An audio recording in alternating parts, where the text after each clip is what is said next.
நேற்றைக்கு பட்ஜெட் மீதான விவாதத்துல எதிர்க்கட்சி தலைவரான ராகுல் காந்தி அவர்கள் பேசினாரு. ராகுல் காந்தி அவர்கள் பேசியதை அடிக்கடி சபாநாயகரான ஓம் பிர்லா அவர்கள் தடுத்து நிறுத்துவதை பார்க்க முடிஞ்சுச்சு. கிரண் ரிஜ்ஜு அவர்களோ சபாநாயகரோட தொடர்ச்சியா அவர் மோதுறார்.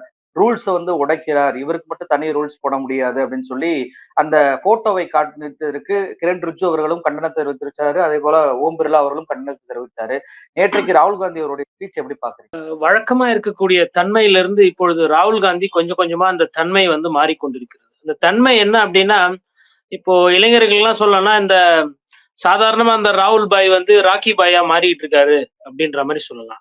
இல்ல வரலாறு படிச்சவங்க கிட்ட புரிஞ்சுக்கிற மாதிரி சொல்லணும்னா செங்கிஸ்கானை வந்து கோடிட்டு காட்டலாம். இல்ல மகாபாரத கதைக்கு போனோம்னா அர்ஜுனனோட அந்த எப்படி பழி வாங்கினாரு, எப்படி அந்த சூளுரைத்தாரு அப்படின்ற மாதிரி பார்க்கலாம். என்னடா இது பத்திரிகையாளர் வந்து இது புதுசா ஏதோ ஒரு தோரணையை சொல்றாரு அப்படின்ற மாதிரி இருக்கும் உங்களுக்கு. இதுல என்னன்னா ராகுல் காந்தியோட அந்த தன்மை வந்து கொஞ்சம் கொஞ்சமா மாறிக்கிட்டு இருக்குது. அதாவது வந்து ஒரு ஒரு கிட்டத்தட்ட ஒரு ஒரு சுல்தானா ஒருத்தர் மாறுறாரு அப்படின்னா, இப்போ எங்க ஏரியால எல்லாம் புதுப்பேட்டையில அது புரியும். எப்படி அந்த பரிணாம வளர்ச்சின்னுவாங்க. அப்போ அவர் வந்து இன்னும் சுருக்கமா சொல்லணும்னா எளிய முறையில எதிரியோட ஆயுதம் எதுன்றத ராகுல் காந்தி கண்டுபிடிச்சு விட்டார்.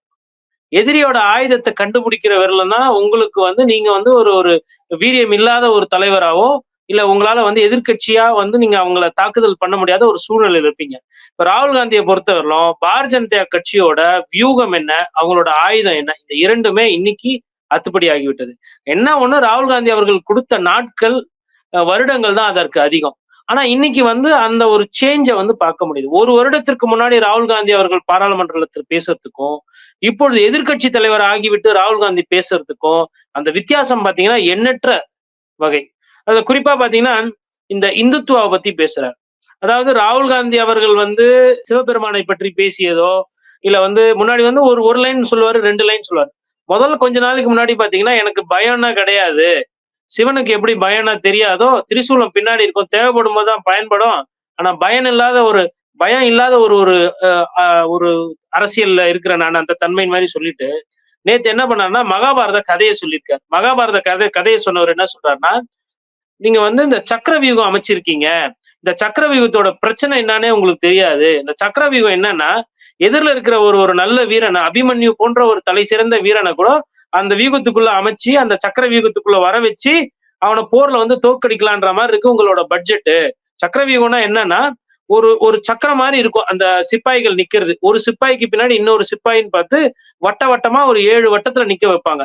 அப்போ எதிரில வந்து ஒரு மிக சிறந்த ஒரு வீரனா இருந்தா கூட அந்த வீரன் அந்த சக்கர வியூகத்துக்குள்ள வந்து மாட்டிக்கிட்டா அந்த சக்கர வியூகத்துல இருந்து எப்படி வெளியில போறதுன்னு தெரியாது. அபிமன்யுக்கு வந்து இந்த வியூகங்கள்லாம் அவங்க அம்மாவோட கருவறையில இருக்கும்போதே அந்த கதைகள் கேட்டு வளர்ந்த ஒரு குழந்தை. அப்பாவை தாண்டி வீரம் அதிகமா இருக்கும்ன்ற மாதிரி புராண கதை.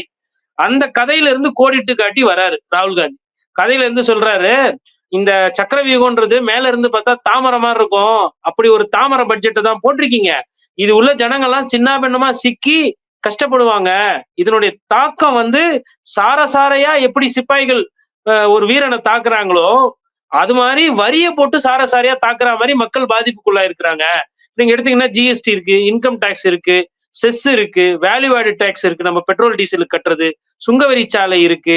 அதுக்கப்புறமா வந்து உங்களுக்கு மறைமுக வட்டி, இதெல்லாம் டைரக்ட் வட்டி, டைரக்ட் வரிகள். இது இல்லாம மறைமுக வரிகள் அதிகமா இருக்கு. அப்ப இந்த விஷயங்கள்லாம் பார்க்கும்போது இதுவும் வந்து மிடில் கிளாஸ வந்து தாக்குதல் பண்றதுதான். இப்ப இதை சொல்லிட்டு அவர் என்ன சொல்றாருன்னா, அபிமன்யு கிடையாது மக்கள்லாம் அர்ஜுனரை போன்றவர்கள்.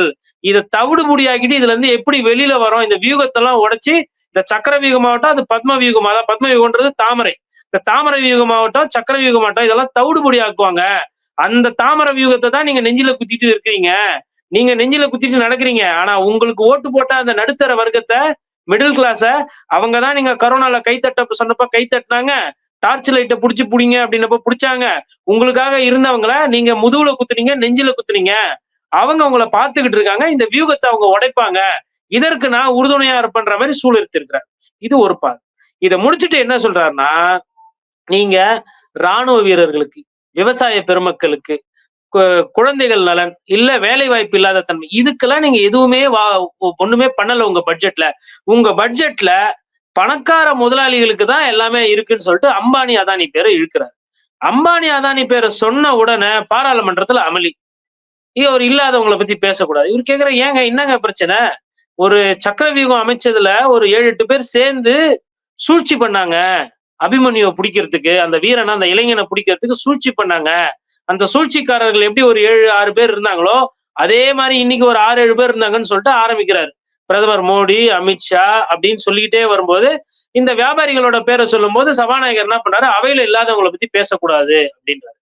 உடனே சரி அவையில இல்லாதவங்கள பேசக்கூடாதுன்னு சொல்லிட்டு அந்த முக்கியமான 3 நபர்களை பத்தி பேசுறாரு. அதுல ஒரு சில வாதங்களை வந்து அவை குறிப்புல இருந்து சபாநாயகர் நீக்கிறார். அப்ப அவர் வந்து மக்களுக்கு, அன்றாட மக்களுக்கு புரியிற வகையில வந்து அவர் வந்து மகாபாரத கதையை கோடிட்டு காமிச்சு இது என்னன்றார். போன பாராளுமன்றத்துல என்ன பண்ணாருன்னா, எல்லா மதத்திலுமே வந்து அன்பை வந்து செலுத்தணும், ஒருத்தருக்கு ஒருத்தர் நட்பு பாராட்டணும் இருக்கு. ஆனா இந்தியால இருக்கிற மதங்களோட தன்மையே தெரியாத ஒரு கட்சியா இருக்கிறீங்களே, தன்மையே தெரியாத ஒரு பிரதமரா இருக்கீங்களே, அதே மாதிரி சபாநாயகர் வந்துட்டு என்ன பார்த்து கை கொடுக்கும் போது நெஞ்சு நிமிர்ந்து நீங்க வந்து நடக்கிறீங்க. ஆனா மோடி அவர்களை பார்க்கும்போது குனிஞ்சு போய் வணக்கம் வைக்கிறீங்க. அப்ப இந்த பயம் கலந்த வாழ்க்கை வேணாம்னு சொல்லிட்டு அந்த பயத்தை இன்னும் தொடர்றாரு. இந்த நாட்டுல எல்லாருக்குமே பயமா இருக்கு. குறிப்பா சொல்லணும்னா என்னோட நண்பர்கள் எதிர்க்கட்சியில இருக்கிறவங்களுக்கு பயம் அதிகமா இருக்கு. உதாரணத்துக்கு ஒருவேளை இன்றைய டிஃபென்ஸ் மினிஸ்டர் பிரதமர் ஆகணும்னு நினைச்சா அப்படின்னு சொல்லிட்டு அவரை பார்த்து சிரிக்கிறார். அப்ப என்னன்னா, அவர் பேசுறதுல சிந்திக்க வைக்கிற கருத்து இருக்கு, மக்களோட உணர்வு இருக்கு, கிண்டல் இருக்கு. அதுல எங்கெங்கெல்லாம் அம்மையார் தவறு பண்ணிருக்காங்களோ பட்ஜெட்ல, இந்த வரிச்சுமை எவ்வளவு அதிகமா இருக்கு, வேலை வாய்ப்புக்கு நீங்க எதுவும் பண்ணல, அதே மாதிரி இன்டர்ன்ஷிப் ட்ரைனிங் பத்தி எல்லாம் சொல்றீங்க, இதெல்லாம் உங்களுக்கு புரியுமா, இது எப்படி சாத்தியம், இது எப்படி நீங்க கொண்டு வருவீங்க, எப்படி வேலை வாய்ப்பு வரீங்கன்னு சொல்லிட்டு மக்கள் பிரச்சனையும் பேசுறாரு. முந்தைய காலத்துல இருந்த ராகுல் காந்திக்கும் இன்னைக்கு இருக்கிற ராகுல் காந்திக்கும் வித்தியாசம் என்னன்னா, இதுதான் வித்தியாசம். முன்னாடி வந்து ஒரு லைன் இங்கிலீஷ்ல பேசுவாரு, அடுத்து ஹிந்தி வருவாரு, அப்புறம் மேலை நாடுகளை வந்து எடுத்துக்காட்டா காட்டுவாரு. இப்ப அப்படிலாம் இல்ல. உங்களுக்கு வேணும்ன்றது ராமாயணம், மகாபாரதம். இந்த கதை சொல்லி தானே நீங்க மக்களை வந்து நீங்க நல்லவர்கள் போல காட்டிக்கிட்டீங்க. நீங்க நல்லவர்கள் இல்ல, நீங்க பண்ற ஆட்சி விஷமத்தனமான ஆட்சி, மக்கள் விரோத ஆட்சி, மக்களோட பணத்தை நீங்க கொஞ்சம் கொஞ்சமா எடுக்கிறீங்கன்றத இந்து மதத்துல இருக்கக்கூடிய தர்மங்களை வைத்தே, இந்து மதத்துல இருக்கக்கூடிய கதைகளை வைத்தே இவர்களை தாக்குகிறார். இதான் நான் சொன்ன அவங்களோட ஆயுதம் எதுன்னு கண்டுபிடிச்சிட்டார். 2வது அவங்களோட சூட்சுமம் என்னன்னு புரிஞ்சுக்கிட்டார். புரிஞ்சுக்கிட்டு சொல்றாரு, இங்க இருக்கிற முதலாளிகளுக்கு அந்த அளவுக்கு வரி சலுகைகள் குறைக்கல, ஆனா வெளிநாட்டுல இருக்கிற முதலாளிகளுக்கோ இல்ல வெளிநாட்டுல இருந்து முதலீடு பண்றவர்களுக்கோ வரியை குறைக்கிறாங்க. அப்ப இவங்க என்ன மாதிரி தன்மை படைத்தவர்கள் அப்படின்றதெல்லாம் அவரோட அந்த பட்ஜெட் ஸ்பீச்ல இருக்கு. கிட்டத்தட்ட அவர் வந்து நேத்து பட்டாசு மாதிரி வெடிச்சு தள்ளிட்டார். அதாவது பதிலோ எதுவுமே இல்ல. ஆனா கேட்கிற கேள்வி நியாயமான கேள்வி. அப்போ ஒரு சக்கர வியூகம்ன்றது எப்படின்னா, ஒருத்தர் சிக்கிட்டாங்கன்னா அதுல இருந்து வெளியில வர முடியாது. இன்னைக்கு சாமானியனோட மக்கள் பிரச்சனையும் கிட்டத்தட்ட அப்படிதான். நீங்க வந்து ஜிஎஸ்டி, நீங்க ஒரு பொருள் சாப்பிட்டீங்கனாலும் அதுக்கு வரி, ஒரு கண்ணாடி போட்டீங்கன்னா அதுல வரி இருக்கு, துணி போட்டா அதுல வரி இருக்கு, காலனி போட்டா அதுல வரி இருக்கு, பெல்ட் கட்டினா வரி இருக்கு, பனியன் உள்ளாடைகள் போட்டா அதுல வரி இருக்குது. அப்ப எதுலயுமே வரி விட்டு வைக்கல. கிட்டத்தட்ட இதுதான் வந்து அபிமன்யுக்கு போட்டது. அபிமன்யு அந்த சக்கரத்துக்குள்ள இருந்து வெளியில வந்துடக்கூடாது, அவன் மீண்டற கூடாதுன்ற மாதிரி மிடில் கிளாஸ் எப்படி மாட்டிக்கிட்டு இருக்குன்றத சொல்லிட்டு இந்த இண்டெக்ஸேஷனையும் தூக்கிட்டீங்க.